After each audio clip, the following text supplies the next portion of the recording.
got to meet with Scott, who is a local tilapia breeder. We're going to go pick up 20 1 and 2 inch tilapia to throw in our fish tank for the grow beds. What kind of tilapia? I'm not sure actually. Blue. Blue tilapia. Yeah. So, that's not all we're getting. We're also getting what? Free... Oh, duckweed. Duckweed. Lemna minor. So it's about 40% protein. Provides everything that the tilapia needs to grow. And it doubles its mass exponentially. It actually doubles its mass every 2 days. Meaning free fish food. Free fish food. For the rest of our lives. So we're almost there, and we'll check in again when we arrive. All right, so we're here. Christopher? What up? So what we're thinking about doing is we might need to get a couple of these inexpensive water pumps, and then what we will do for the deep water culture, instead of actually running the air hoses in that tic-tac-toe configuration that I talked about before, I saw online recently where on YouTube a gentleman had in his fish tank just used a small water pump, submersible water pump, and then created a venturi that sucks air into it in order to add dissolved oxygen. I think it would be a lot more efficient energy-wise, and it would be a lot more efficient than having to spend money on multiple air pumps.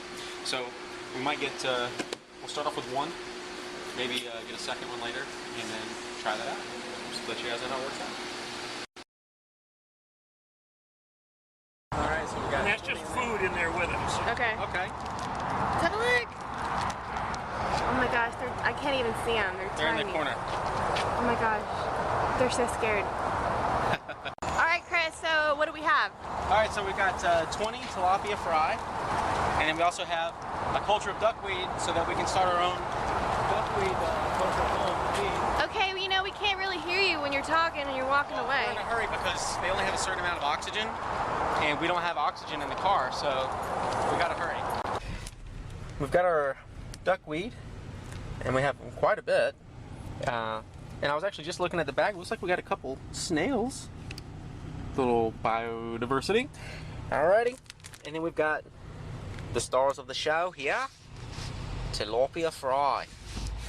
So we got about 20 tilapia fry. I know they're probably very hard to see, but you can see them there. And a little duckweed on the top for them to munch on until we get home. What's really cool here is that the guy that we met through Craigslist, his name is Scott, gave us a good cup or so full of duckweed. Now on Amazon, and this is Lemna minor, by the way, which is a smaller duckweed. Okay. Cool things about duckweed, it is prolific in its expansion. Okay, it uses asexual reproduction, and it doubles its mass approximately every 48 hours, which basically means that we can harvest half of it, leave it alone for 48 hours, and be right back where we were. Now, what a lot of people seem to do with duckweed is they'll actually harvest it, put it in ice cube trays and make blocks out of it. They'll freeze it, and then they'll just put those pellets, frozen pellets, into their fish ponds or fish tanks, and just let the fish eat as they choose. That's probably what we're going to end up doing with our system. Why duckweed for tilapia, you ask, or maybe you don't ask, but I ask, so I can tell you. Duckweed is really cool in that it's about 40% protein, and it has a high amount of bioavailable protein for the tilapia. It's also the closest closest plant protein to meat protein for tilapia. That's why it's so high in bioavailable protein. That's awesome because now we can feed our fish for free, because we can grow the duckweed using the nitrate-rich water which comes from the fish, and we can feed the fish using duckweed. So the fish basically feed themselves. So it's almost like in Fight Club, where Tyler Durden says he's going to sell fat women's butts back to them. We're kind of doing the same thing to fish, selling it back to them as duckweed. Anyways, but we're not blowing anything up, hopefully. With that being said, we are going to go home. I'm going to show you guys everything that we got from our local hydroponics dealer. Free plug for them, Atlantis Hydroponics. So if you're in Georgia and you're looking for hydroponic or aquaponic gear, definitely choose them. They're amazing, they're very helpful, they're very friendly, and we got some amazing deals, and I'll show you guys what we purchased today and how we're going to be using in our system. Fishies, you're home. So what are we doing? Well, I need to go get one of those clips so I can clip this to the side. So can you hold this up real quick? I'll be right back. Okay. So let's check out little Arnold. Where's Arnold? Oh wow, Arnold's huge now. Hey kitty. I love him. He's so cute. He's our baby. We're never gonna eat Arnold. So we're acclimating them, these little guys, in our little fish tank. We're gonna keep them in the bag for about 2 hours, 2-3 hours, and we're gonna dump them in.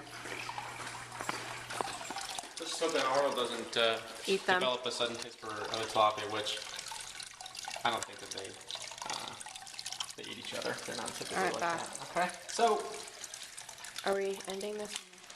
well, I'm gonna add a little duckweed for Arnold here to eat.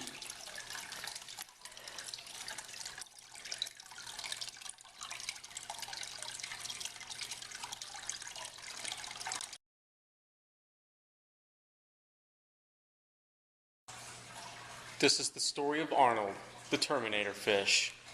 So, like we had mentioned earlier, I didn't really introduce Arnold, our buddy here. You may or may not know, but we did buy about 40 tilapia fry about a month ago. And we thought that all we had to do was dump them in the fish tank, change the water every couple of days, and they'd be fine. Well, sadly, they all died except for one. And his name is Arnold. We decided to name him Arnold after the Terminator. And there he is right there with his newfound tilapia baby friends. Oh my god, they're like, there's a Mexican standoff going on. But that's Arnold right there. Anyways, as you can see, Chris has already went ahead and put the rest of the baby fry in there, so they're all just kind of hanging out. And I'd say give it about 4 to 6 weeks, and they can go ahead and join our goldfish that we currently have outside in our water, in our fish tank. Yep. We put in some of the duckweed for the fish to snack on. So they're not going to grow because this water's moving too fast for them. So I used the plastic bag that we got and took some of this fish water and just put the duckweed in there in addition to what we have growing outside. That way we've got a couple cultures. If anything happens to one outside, we've got this one to grow as a last resort. The water is definitely green. There's a lot of algae in here now, so we're going to go ahead and the fish will start to clean that up a little bit, but we'll probably go ahead and clean this out a little bit tonight, so it'll be a little cleaner tomorrow. Might be a little bit too green. I don't want them to die again. They're not gonna die. But that's Arnold, the Terminator fish. He's awesome. We're never gonna eat him. Yes, we will not eat him. We'll never eat Arnold because I love him. But what about all these other little He's my guys? buddy. Well, the other guys, I'm not gonna get attached, so we're not gonna name them. I mean, we kind of screwed up by naming Arnold Arnold. I mean, now I'm attached. But he earned that name. He's my buddy.